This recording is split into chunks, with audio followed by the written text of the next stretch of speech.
Greetings and welcome. This is Stan Wren and my wife, Joan Wren. Hi. Thank you, honey. I just wanted you to meet her. Um, this is the first in a series of weekly, if not more often, blogs I'm going to put up on my website to help all the people that are interested in our business to have a very good knowledge of what we do, why we do it, and how we do it. Knowledge is power, isn't it? Knowledge is important when you're investing your hard-earned money.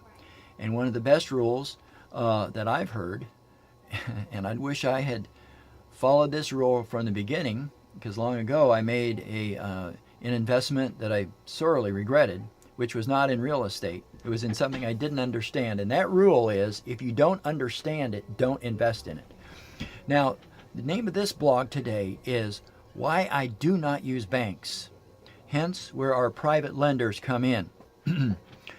You say, well, Stan, banks can give you a cheaper rate even than you're paying us for private money. Why not use them? Well, that's true.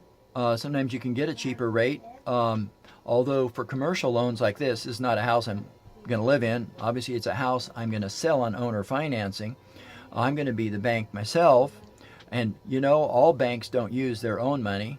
They use investors who invest their money at the bank, deposit it there, and the banks loan a fraction of it, don't they? So if you here's the reasons why I don't use banks, and I'll try to keep this short and to the point. Banks will limit the number of loans they will make to an investor. Often 4 or 5 loans is a standard limit. Banks are too slow in approving of our loans for our houses. They want to have their appraiser come, and I'm sorry, I have many years as a contractor experience, and I can walk through a house and sum up whether it's a good buy or not at the price I would buy it at. So the banks are too slow. Bargains often don't sit around. You're not the only one that's going to see the bargain, and someone else will buy it before you. Banks also require down payments, which we do not do for our lenders.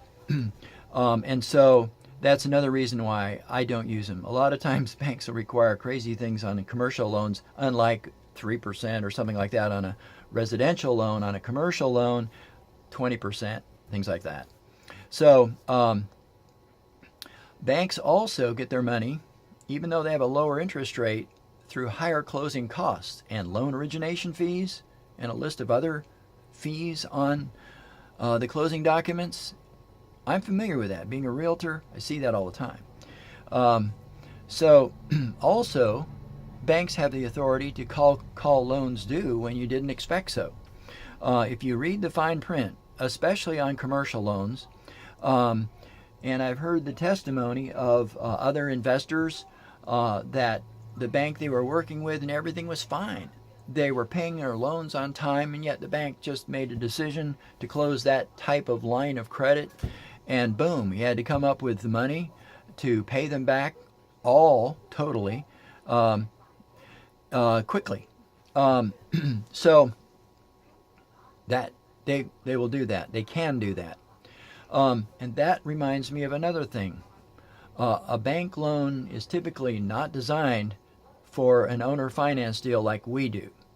And to prevent that, bank loans have what's called a due on sale clause, which means if the ownership of the property is transferred, the bank can call the loan due.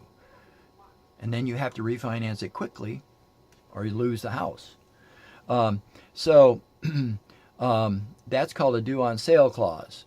Obviously, we don't put those in our mortgages, in our promissory notes, and so on.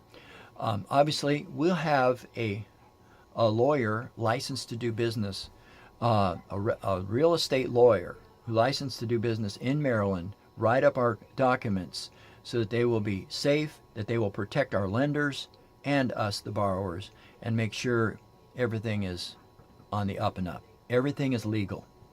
We use what's called a wraparound mortgage so that when we resell the house to the end buyer,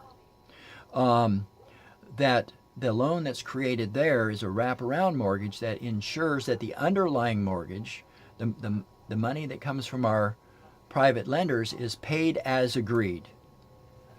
Back in the 1980s, I think for the benefit of veterans and so on, the government had a feature in their VA and FHA loans that did not have the due on sale clause, and the loans were assumable without qualifying, and so they were easy for a person to keep the loan on the house when they sold it.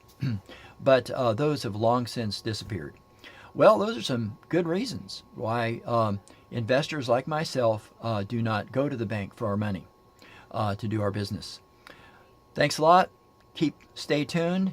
One of the next issues I'm going to do is on one of the important things that makes this business work, and that is how to hire and fire helpers, handymen, contractors for your job.